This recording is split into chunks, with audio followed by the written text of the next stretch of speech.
Sprint mechanics, I think you better learn how to teach sprinting a little bit.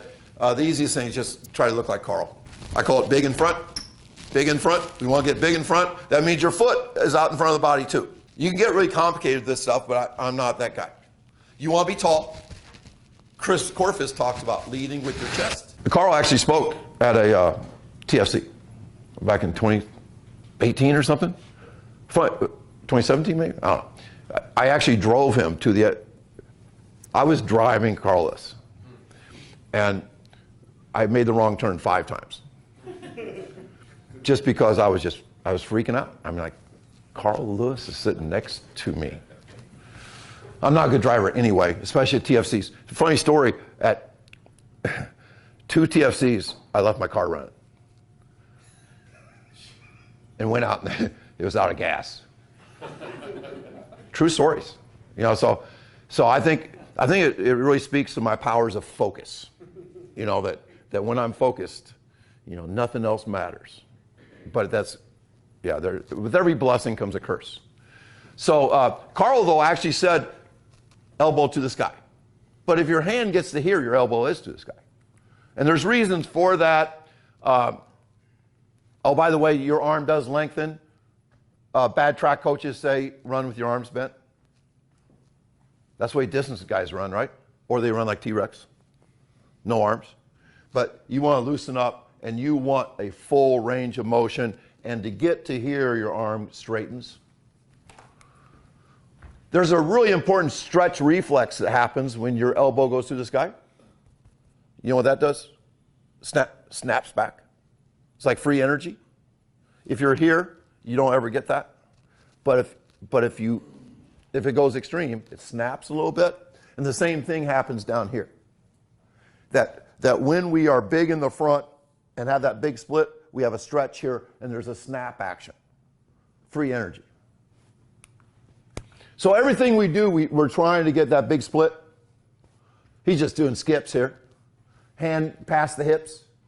Have you seen a lot of young runners speed skate like this? If they're crossing the hip, things work out pretty good. They're north and south now instead of east and west. This is kind of complicated, but with the big split, if you bisected the angle, the arrow should be out in front of you. Big in the front, short in the back. Those are 2 of my cues all the time. And every time we go over wickets, that's the way it looks, or that's the way it's supposed to look. But see, if you're doing this kind of sloppy ass stuff, like distance running, endurance, conditioning, it's missing the things I think are the key elements of sprinting. There's no bounce, there's no snappiness, there's no power, there's no big split. But the one thing it's accomplishing is that you're hardwiring habits. The problem is, these are the wrong habits to hardwire. So we just don't do it. We don't ever run a lap in practice. Not one time, no warm-up laps, no cool-down laps. We don't ever, my guys have never run more than a half lap, ever in practice. Well, how about your 400? 400 guys are sprinters, okay? Stop it. They are sprinters. That's bad. Okay? You see this is a lacrosse kid. This is a 12-year-old, but you see the collapse here? Good sprinters don't collapse. They're stiff. Chris Corfus taught me that when I first met him. The good sprinters are stiff.